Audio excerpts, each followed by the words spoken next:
கேரளத்தில் தென்மேற்கு பருவமழை தீவிரமடைய தொடங்கியுள்ள நிலையில் காசர்கோடு பகுதியில் கனமழையால் பள்ளி சுற்றுச்சுவர் இடிந்து விழுந்துள்ளது.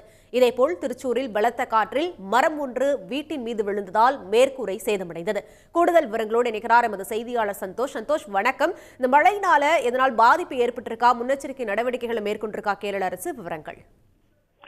அதாவது தென்மேற்கு பருவமழை துவங்கியது முதலே பாத்தீங்கன்னா திருவனந்தபுரம் முதல் காசர்கோடு வரை பரவலாக பல்வேறு மாவட்டங்கள்ல தொடர்ந்து மழை கடந்த சில நாட்களாக பெய்து வருகிறது. இந்த நிலையில தான் முதல் முறையாக இந்த பருவமழை துவங்கியதனுடைய முதல் முறையாக 5 மாவட்டங்களுக்கு சிகப்பு நிற எச்சரிக்கையை வானிலை ஆய்வு மையம் விடுத்திருக்கிறது. குறிப்பாக கோழிக்கோடு, கண்ணூர், காசர்கோடு, வயநாடு உள்ளிட்ட அந்த மாவட்டங்களுக்கு தான் சிகப்பு நிற எச்சரிக்கை விடுக்கப்பட்டிருக்கிறது.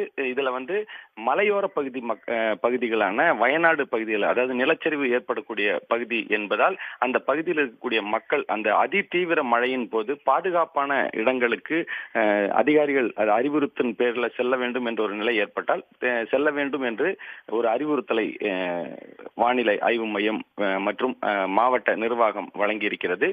தற்பொழுது இந்த மழை காரணமாக கேரளாவில் பல இடங்கள்ல பல்வேறு பாதிப்புகள் ஏற்பட்டிருக்கிறது. குறிப்பாக நேற்றைக்கு காசர்கோடு பகுதியில் மழை பெய்து கொண்டிருந்த பொழுது அந்த பள்ளியினுடைய சுற்றுச்சுவர் ஒன்று இடிந்து விழுந்திருக்கிறது. நல்வாய்ப்பாக அந்த மதியம் உணவு வேளைக்கு பிறகு அந்த சுற்றுச்சுவர் இடிந்து விழுந்த காரணத்தினால் அந்த பகுதியில் யாரும் இல்லாத காரணத்தினாலும் எந்த ஒரு பாதிப்பும் ஏற்படவில்லை. அதே போல திருச்சூர் மாவட்டத்தில் ஒரு வீட்டின் மீது மரம் முறிந்து விழுந்ததுல அந்த வீடு சேதமடைந்திருக்கிறது. அதே போல ஒரு வாகனத்தில் சென்று கொண்டிருந்தவர் மீது திருச்சூர் மாவட்டத்தில் மரம் முறிந்து விழுந்ததில் அவர் பரிதாபமாக உயிரிழந்திருக்கிறார். பல்வேறு இடங்கள்ல இந்த மழையின் போது வீசக்கூடிய காற்றின் வேகம் அதிகமாக இருக்கக்கூடிய காரணத்தினால மரங்கள் முறிந்து விழுந்து பாதிப்புகளை ஏற்படுத்தியிருக்கிறது.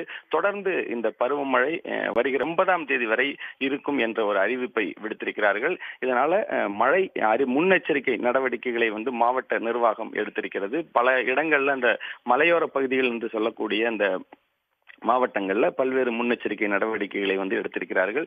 தற்பொழுதைய நிலவரப்படி பரவலாக இந்த மழை பெய்து வரக்கூடிய காரணத்தினால பொதுமக்களுடைய இயல்பு வாழ்க்கை பாதிக்கப்பட்டிருக்கக்கூடிய ஒரு நிலைதான் தற்பொழுது கேரளாவில் ஏற்பட்டிருக்கிறது. உடனுக்குடன் செய்திகளை தெரிந்து கொள்ள சன் நியூஸ் பெல் ஐகானை கிளிக் பண்ணுங்க.